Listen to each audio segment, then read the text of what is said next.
Snow fell like torn feathers from the sky, drifting over a silent valley where nothing moved but the wind and the slow, deliberate swing of an axe. Each strike echoed against the frozen pines, splitting wood cleanly, rhythmically, as if the sound itself kept the mountains breathing. The man who worked there, bare to the waist despite the cold, was tall, his back broad and his skin bronzed from sun long gone. His name was Tahoma. The snow melted as it touched him, steam rising like smoke from a fire not yet ready to die.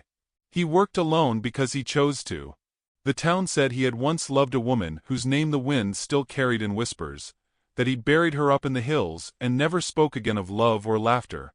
They said no woman could live with a man who looked at the world like it owed him silence. Tahoma did not deny the stories.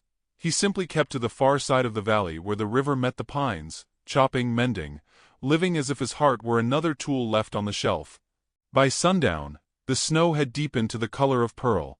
He gathered the split logs into a neat stack and stood for a long time, looking toward the horizon where smoke from the town's chimneys blurred into the falling dusk. Behind him, his cabin waited, solid, weathered, with one chair by the fire and a table that never saw company.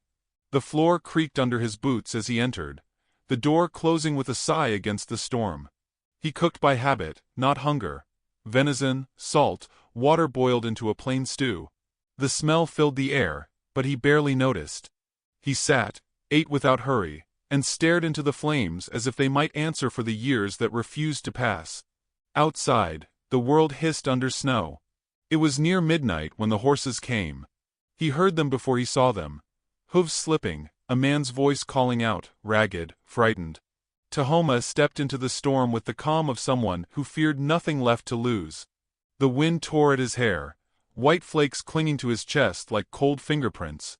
Down near the river, a wagon had tipped into the ditch. A lantern swung wildly from its post, casting shards of light across the snow. He approached, saw a man slumped over the reins and a girl kneeling beside him, her cloak heavy with ice. "Help!" she cried, voice small and cracked. "Please, he's not breathing." Tahoma knelt without a word. The man's skin was gray, his breath gone. Death had already settled into his body. The girl looked up at him, her eyes wide, green as wet moss, and whispered, "He's my father." The giant said nothing. He lifted the old man's body as if it weighed no more than the wind, carried it toward his cabin, and told the girl, "Come." She followed, shivering, clutching the hem of her dress to keep it from dragging. Inside, the fire blazed high, its glow wrapping them in gold. He laid her father down near the hearth, closed the man's eyes with 2 fingers, and covered his face with a blanket. The girl sank to her knees beside the body, silent tears tracking down her cheeks. Hours passed like falling snow. She did not ask who he was, or why he lived alone. He did not ask where she came from. When dawn came pale and cold through the shutters, she was still sitting there, her hands folded in her lap. "I'll bury him when the ground softens," Tahoma said quietly. "The snow's too deep now." She nodded once. "Thank you, sir." He studied her for a moment. She was young, 20 perhaps less, with hair the color of wheat after rain. Her face was soft, but her eyes had the steadiness of someone who had known hunger and didn't flinch from it. "You'll stay here until the road clears," he said. "Then you can go to town. There's work there or help." "I've nowhere to go," she answered, her voice steady but thin. "No kin left. No money either." Tahoma looked toward the window, where the snow still fell thick and soundless. "Then you'll stay until you decide otherwise." She whispered, "I'll earn my keep." He didn't reply. Instead, he threw another log onto the fire, sparks jumping like tiny suns between them. By noon, word had already reached the nearest ranch, carried by a trader passing through, that the Apache giant had taken in a white girl. By nightfall, every mouth in town had chewed the rumor into something larger, darker, worth repeating over ale. Some said she was his prisoner. Others said his bride. The preacher's wife murmured that sin always traveled with snowstorms. In Tahoma's cabin, the air was quieter than prayer. The girl, her name was Elena, folded a blanket, her hands trembling from cold and exhaustion. He watched her for a moment, then rose and fetched a cup of broth. She accepted it with both hands, her lips brushing the rim as steam clouded her face. "You should eat," he said. "I can't." He studied the flames. "Then drink, or you'll fade." She nodded, took a slow sip. When she set the cup down, her eyes wandered to the tools along the wall. The bow, the axe, the rifle hung with care. "You live far from everyone," she said softly. He gave a faint smile that did not reach his eyes.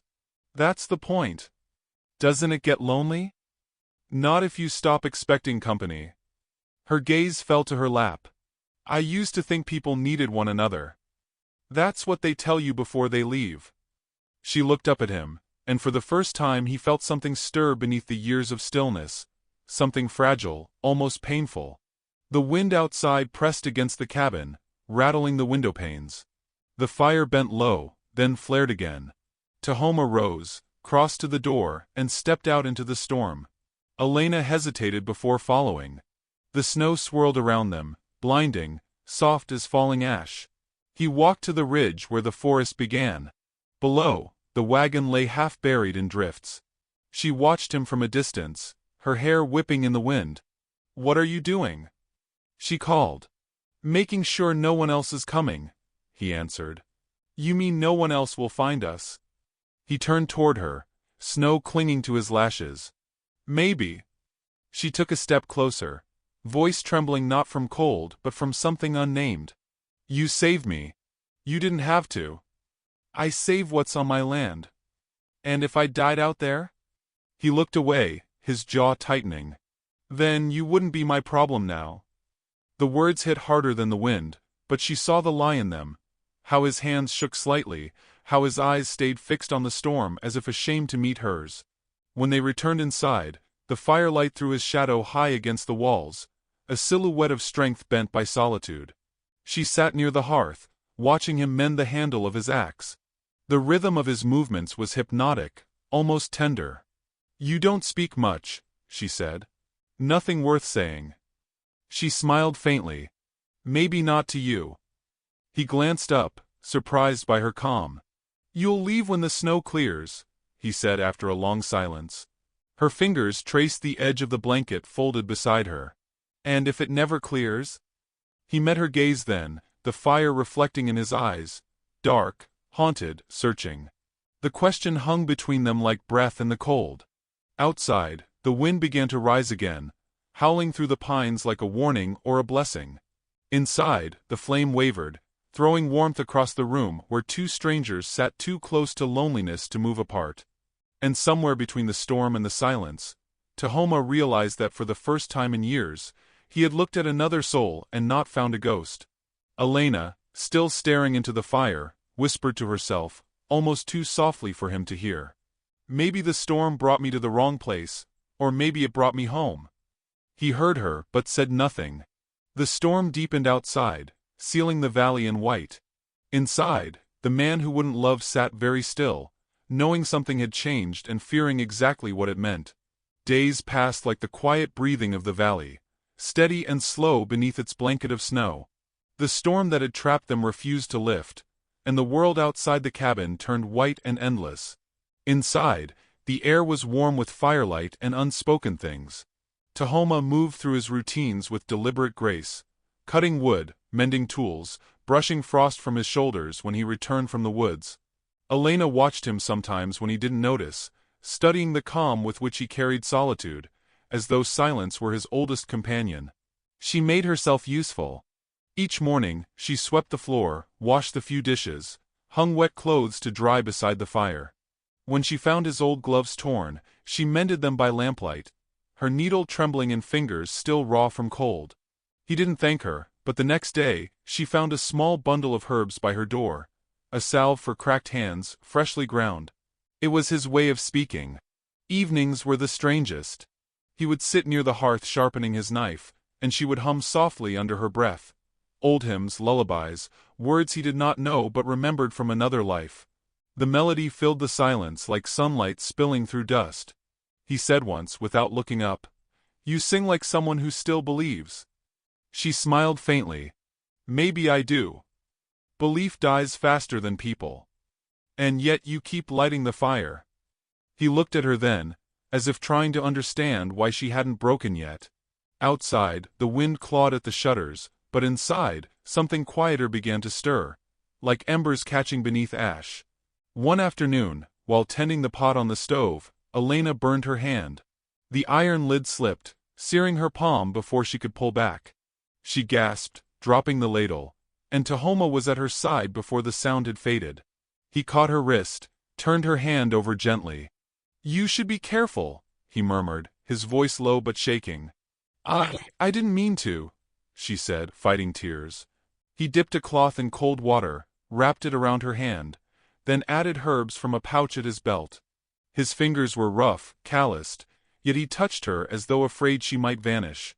When he finished, he didn't let go right away. For a moment, the only sound was the crackle of the fire, and the slow rhythm of their breathing. Then he released her and stepped back, his jaw tight. "It'll heal," he said. "Thank you," she whispered, though he'd already turned away. That night, she lay awake listening to the storm against the roof. In the next room, she could hear him pacing, the boards creaking under his weight. She wondered if he was angry or afraid. Both, maybe. When she finally slept, she dreamed of a tall figure standing in falling snow, holding out his hand and saying nothing at all. The next morning, the air outside shimmered with pale light. The snow had stopped, but the world was still too deep, too cold for travel. Elena stepped out to fetch water from the barrel. Across the clearing, Tahoma split wood, bare-chested again despite the cold, his breath rising in steady clouds. She watched the swing of his axe, the strength coiled in each motion, and felt something she couldn't name, something warm, unsettling. When she brought the water inside, she noticed a small wooden comb resting on her folded blanket.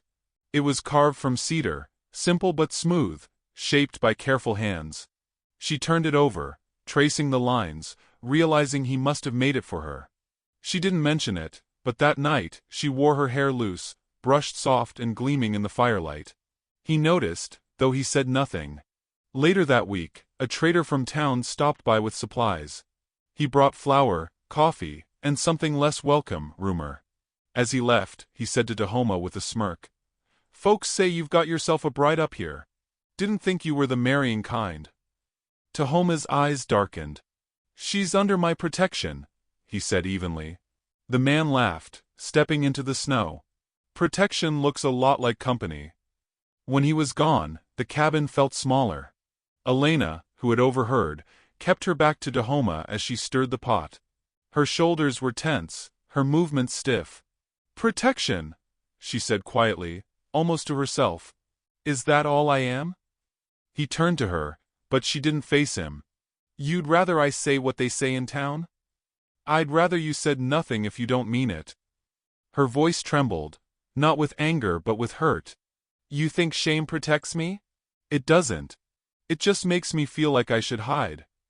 The silence after that was long and sharp.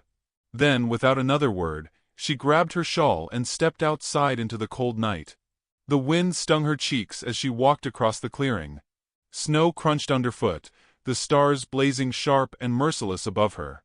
She didn't know where she was going, only that she needed space from the heaviness in her chest. Behind her, the cabin door creaked open. "Elena!" his voice called, low but commanding. "Come back." She didn't turn. "I'm tired of being something to be protected." He was beside her a moment later, his coat slung over one arm. Without asking, he wrapped it around her shoulders. The warmth of it sank into her like breath. "Don't ever leave warmth for pride," he said softly. She looked up at him through the snow. His face was half-shadowed, the firelight from the cabin flickering across the planes of his jaw. "And you?" she asked. "What warmth do you fear?"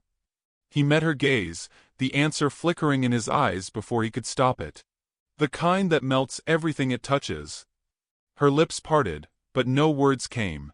The wind swirled around them, carrying the scent of smoke and pine. Somewhere in the dark, a coyote called, lonely and distant. He took her by the arm, not roughly, but with the weight of someone who didn't know how to be gentle without trembling. Inside, he guided her back to the fire, then stepped away, as if afraid the distance was the only thing keeping them safe. She sat down, still wrapped in his coat, watching the flames sway and dance like restless spirits. He turned his back to her, pretending to busy himself with the kettle.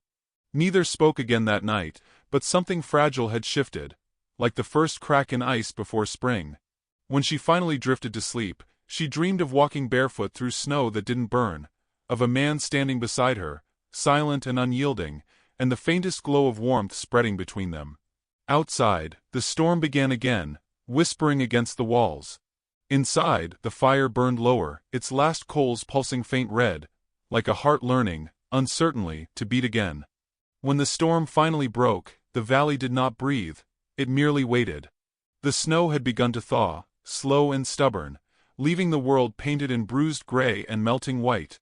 Water trickled down from the hills, carving paths through the ice like silver veins. For the first time in months, the sound of dripping filled the air instead of silence. Yet in Tahoma's cabin, the quiet felt heavier than ever. Elena stood by the window, watching the thin smoke from nearby chimneys rise above the ridge.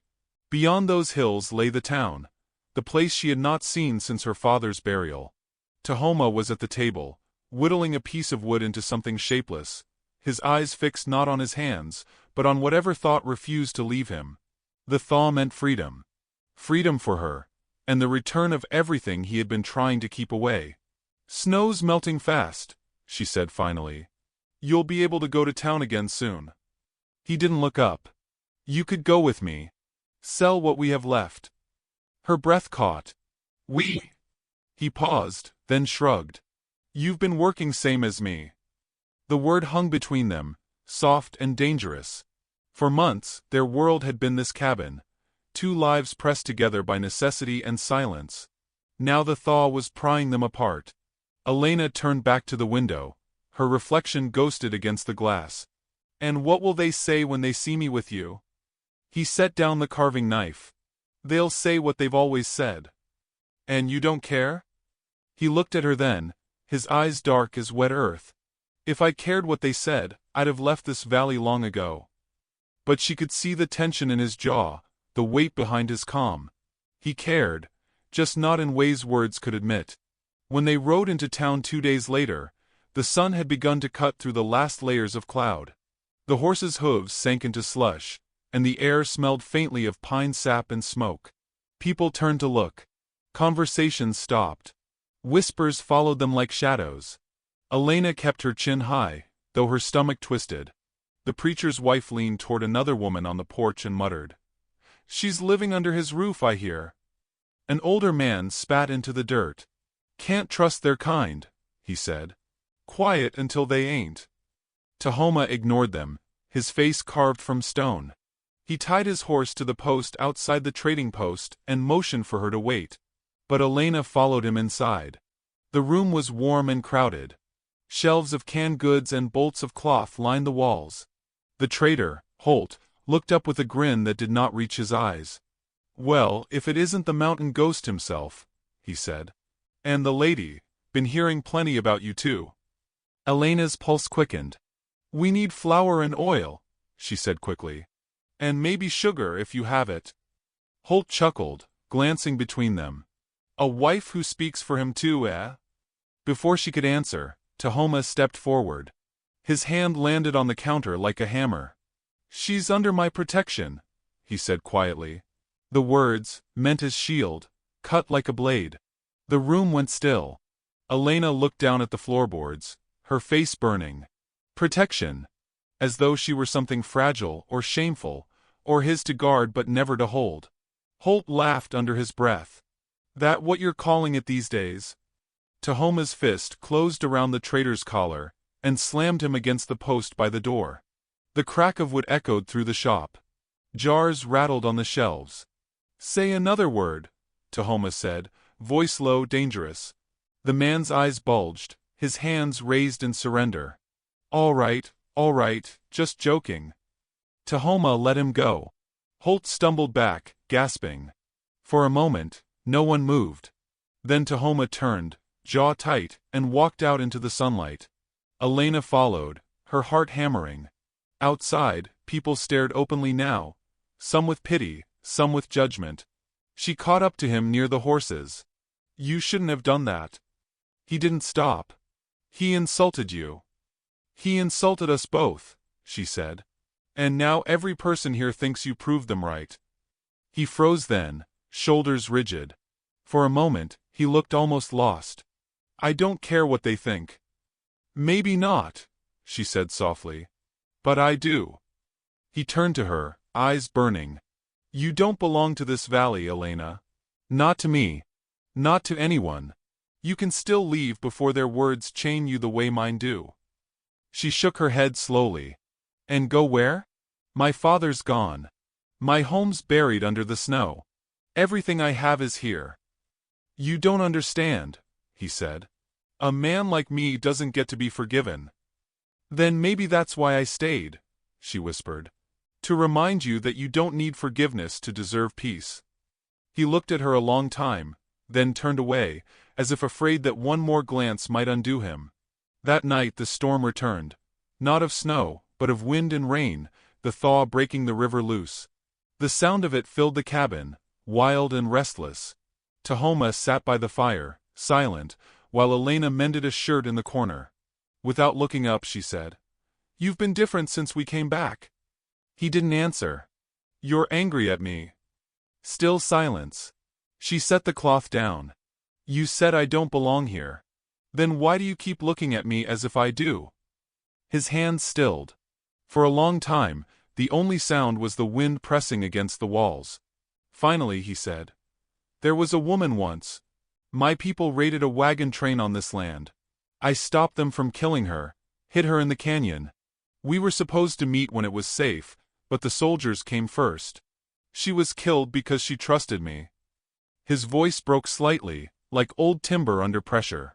I buried her where the snow never melts. I swore I'd never let another woman die because she believed I could save her.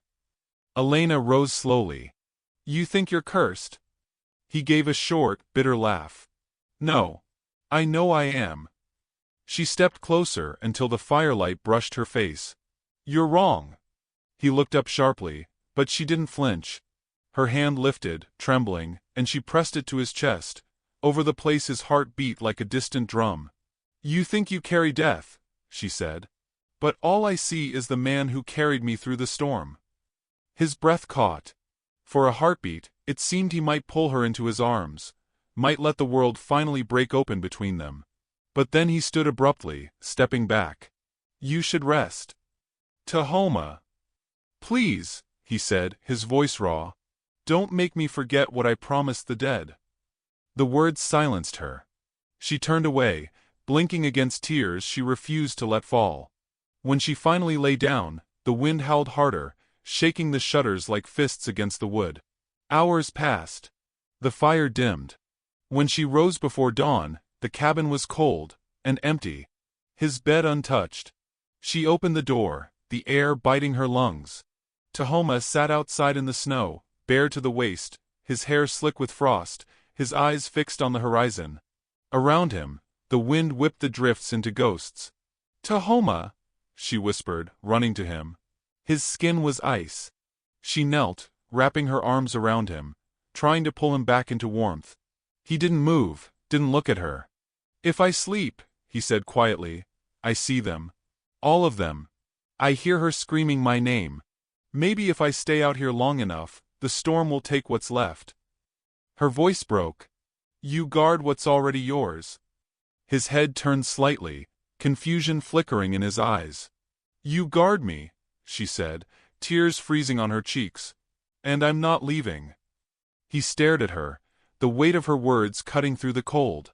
The first light of dawn broke over the ridge, spilling across the snow, pale and merciful. She held him tighter, as if her warmth could melt the ghosts that clung to him. He closed his eyes, his body trembling. Not from the cold now, but from the fear of what her touch meant. The storm howled once more, then began to fade, leaving only the sound of their breath in the morning air. Two hearts, steady, defiant, waiting for whatever would come next. The thaw came like a sigh from the mountains, soft, uncertain, filled with secrets. Streams burst through the ice, whispering over stones that had forgotten what warmth felt like. The river swelled, restless, tugging at the wooden bridge near Tahoma's land, until it groaned under the strain. The sky hung heavy with gray clouds that threatened more snow, though the air smelled faintly of rain. Inside the cabin, Elena packed bread and salt into a sack. "The river's rising again," she said, glancing toward the window. "We should go to town before it floods the bridge." Tahoma was binding rope, his muscles tense beneath the fading scars of winter. "The bridge will hold." She hesitated. "And if it doesn't?" He looked at her then. Quiet, steady. "Then we stay and fight the river, like we fight everything else." His voice carried no pride, only resignation. He'd been fighting the land, the ghosts, and himself for too long. Elena stepped closer, her tone soft but firm. "Not everything has to be fought, Tahoma." He didn't answer. He lifted the coil of rope, stepped outside, and the cold air swallowed him. She followed, pulling her shawl tight around her shoulders. The sky darkened as the day slipped away. They reached the river just as the first crack echoed through the valley. Ice broke loose and rushed downstream in violent swirls. The wooden planks of the bridge trembled under the current's roar. Tahoma tied the rope to a post and tested the pull. "If it breaks, the river will take half the valley," he said. "Go back inside. I won't leave you." He turned, eyes narrowing, the snow clinging to his lashes. "This isn't courage, Elena. It's foolishness." "Maybe," she said, stepping forward until her boots touched the icy edge. "But I've lived my life waiting for others to decide whether I belonged. I won't do that again." Her voice was steady now, clear as the wind between them. He stared at her, torn between anger and awe. Then, without another word, he walked onto the bridge. The water below was a black, furious thing, gnawing at the wood. Lightning split the clouds, followed by thunder that rolled through the valley like a drumbeat. Elena ran after him, her skirt whipping in the wind. "Tahoma!" The bridge shuddered violently. One of the ropes snapped, the sound sharp as a gunshot. He turned too late. The far end collapsed, dragging half the structure into the torrent. The force of the fall threw them both to their knees. He grabbed the railing, pulling her against his chest as the bridge swayed dangerously. The water roared beneath them, swallowing whole trees like twigs. "Hold on to me," he said, his voice barely audible over the storm. She clung to him as he reached for the remaining post. The rope strained, the fibers fraying under the pull of the flood. Tahoma's breath came harsh, his muscles trembling as he braced himself between the collapsing planks and the roaring water. "You can't hold it," she cried. "I can." "No." Her voice broke. "You can't save everyone." The words hit harder than the wind. He froze, his jaw clenched. In her eyes he saw not the terrified girl he'd rescued months ago, but a woman standing in defiance of everything that had ever broken him. The rope snapped again. He grabbed her waist, pulling her with him as the bridge gave way. The river swallowed them in a rush of ice and darkness. The water was knives against their skin. He fought to keep her head above the surface, his strength fading with every stroke.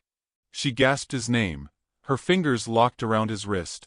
When they finally reached the opposite bank, he collapsed, dragging her onto the frozen mud. They lay there, shivering, soaked to the bone, the world spinning around them. Elena coughed, pushing her wet hair from her face. "You stubborn man," she whispered. "You were supposed to let go." He laughed weakly, the sound breaking into a groan.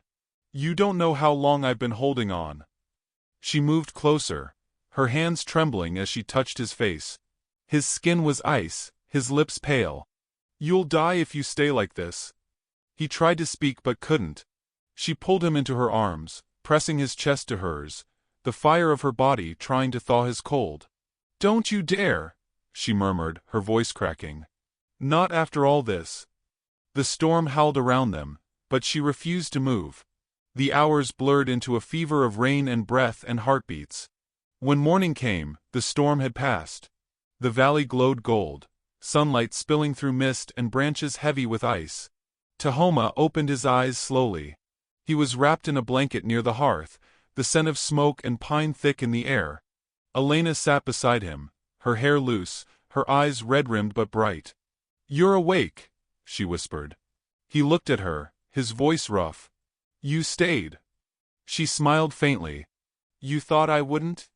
He tried to sit up, wincing. You should have gone to town. I did, she said softly, and brought the town to you. He frowned, confused, until he heard the murmur outside. Through the open window, voices carried. Men repairing the bridge, women boiling water, children laughing in the thawing snow. The townsfolk had come, uninvited but willing. Elena looked back at him. They saw the river tear through your land. The preacher said it was time we stopped letting fear build walls. He stared at her, words failing him. You told them. I told them the truth, she said. That a man who saves others shouldn't be left to drown alone. He looked away, overwhelmed by the strange mercy of it all. Then she reached for his hand, placed it over her heart. You can stop fighting now, she said softly. Winter's over. His eyes searched hers, uncertain, trembling. I can't get married, he whispered, almost apologetic. Elena leaned closer, her breath warm against his ear. I've waited my whole life for you to say that, she whispered. Because I never asked you to. For a long moment, neither moved. The wind carried the scent of thawing earth, of smoke and cedar, and something beginning anew. He closed his hand around hers, and in that quiet gesture, something inside him finally broke. The grief, the fear, the years of self-punishment melting under the weight of her stillness. Outside, the preacher's voice echoed faintly, blessing the repaired bridge. The people cheered as the last beam was set in place. Tahoma rose slowly, his strength returning. He walked to the doorway, sunlight spilling across his bare shoulders. Elena followed, standing beside him, her shawl brushing his arm. The valley stretched before them, green beginning to peek through snow. He reached for her hand again, this time without hesitation, and lifted it to his heart. No words were spoken, but the silence said everything. The thaw, the pain, the waiting, all of it had led here. And as the wind swept across the land, carrying away the last breath of winter, the old promise of loneliness died quietly in its wake, replaced by something fragile, fierce, and alive.